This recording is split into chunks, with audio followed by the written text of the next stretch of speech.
Tu és o Cristo, o Filho de Deus que deve vir ao mundo. Tendo dito isso, retirou-se, chamou Maria, sua irmã, e lhe disse, em particular, o mestre chegou e te chama. Uma coisa que é interessante aqui é que Marta entendeu o que Jesus queria fazer. Mesmo ela dizendo que cria, ela entendeu que aquele momento era de ela dar um passo para trás, chamar Maria e dizer, Jesus está te chamando, o mestre te chama, agora é sua vez de ir lá aos pés dele. E aí, a parte mais interessante. E ela, ouvindo isso, levantou-se depressa, verso 29, e foi ter com ele, pois Jesus ainda não tinha entrado na aldeia, mas permaneceram onde Marta se avistara com ele. Os judeus que estavam com Maria em casa os consolavam, vendo-a levantar-se depressa e sair, seguiram, supondo que ela ia ao túmulo chorar. Quando Maria chegou ao lugar onde estava Jesus, ao vê-lo, lançou-lhe aos pés, dizendo, Senhor, se estivesse aqui meu irmão não teria morrido. Vocês lembram que ela tinha feito isso? Foi aos pés de Jesus, quando foi lavar com bálsamo e enxugar os cabelos, ela fez a mesma coisa, foi aos pés de Jesus. Jesus vindo a chorar, e bem assim com os judeus que acompanhavam, assustou-se o espírito e comoveu-se. Jesus tinha sentimentos. E perguntou, onde se apostaste? Jesus sabia onde estava, mas queria ouvir de Maria. Eles lhe responderam, Senhor, vem e vê. Jesus chorou. Então disseram os judeus, veja o quanto o amava. Mas alguns objetaram, não podia ele, que abriu os olhos do cego, fazer com que este não morresse? Lembra que eu comentei com vocês antes? É justamente isso. Essa analogia de que a gente acha que Jesus pode tudo, e pode mesmo, mas ele tem o momento certo, a hora certa de fazer as coisas e os milagres com a pessoa certa. E aí, mas alguns objetivaram, como eu falei, 38, Jesus agitando-se novamente em si, encaminhou-se para o túmulo.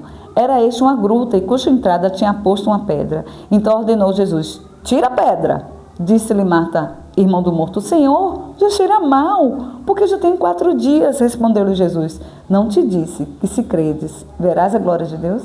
Marta, você lembra que eu te perguntei há momentos atrás? E você disse que sim? Tiraram então a pedra, e Jesus, levantando os olhos para o céu, disse, Pai, graças te dou porque me ouvistes. Aliás, eu sabia que sempre me ouves, mas assim falei por causa... Jesus sempre primeiro agradece, né, para depois pedir. A gente deveria fazer o mesmo, né? Sempre agradecer para depois pedir. Coisas que ensinamentos ele dão, por causa da multidão presente, para que creiam que tu me enviaste. E tendo dito isso, clamou em alta voz, Lázaro, vem para fora. Saiu aquele que estivera morto, tendo os pés e as mãos ligadas a ataduras e o rosto em volta de um lençol. Então lhe ordenou Jesus, desatai-o e deixe-o ir. Tire as cordas, mas deixa ele ir, deixa ele seguir. Eu fico imaginando Lázaro meio que perdido assim, olhando para todo mundo, olhando para todos, meio perdido, tipo, eu ressurgi? Eu ressuscitei? Oxi, eu não estava... Peraí, a última vez que eu me lembro que eu estava vivo, eu estava doente numa cama, e agora... É muito louco pensar essas coisas, né? Muitos, porém, dos judeus que estavam vindo visitar Maria, vendo o que Jesus fizera, creram nele. Outros, porém, foram ter com os fariseus que contaram dos feitos de Jesus realizados. Sempre tem 2 grupos de pessoas, aquele que acredita e aquele que vai fofocar, contando até a sua versão. E aqui na nossa lição ela diz justamente isso, né? Que a ressurreição de Lázaro foi o último grande milagre realizado por Jesus durante o seu ministério público. Ao mesmo tempo tornou-se o ponto decidido para líderes religiosos que eram os judeus, os fariseus na verdade, e quem cria nele. Haviam rejeitado todos os sinais menores da sua divindade e esse novo milagre apenas os deixou enfurecidos. O morto havia sido ressuscitado em plena luz do dia e perante uma multidão de testemunhas. Cristo seguiu adiante rumo à morte. Depois desse evento, aí vem o capítulo 12 de João, que a gente vai ler para dar continuação amanhã, no capítulo de segunda-feira, porque hoje, sendo domingo, dia 28 de junho, a gente vai se deter em relação a esse milagre de Lázaro.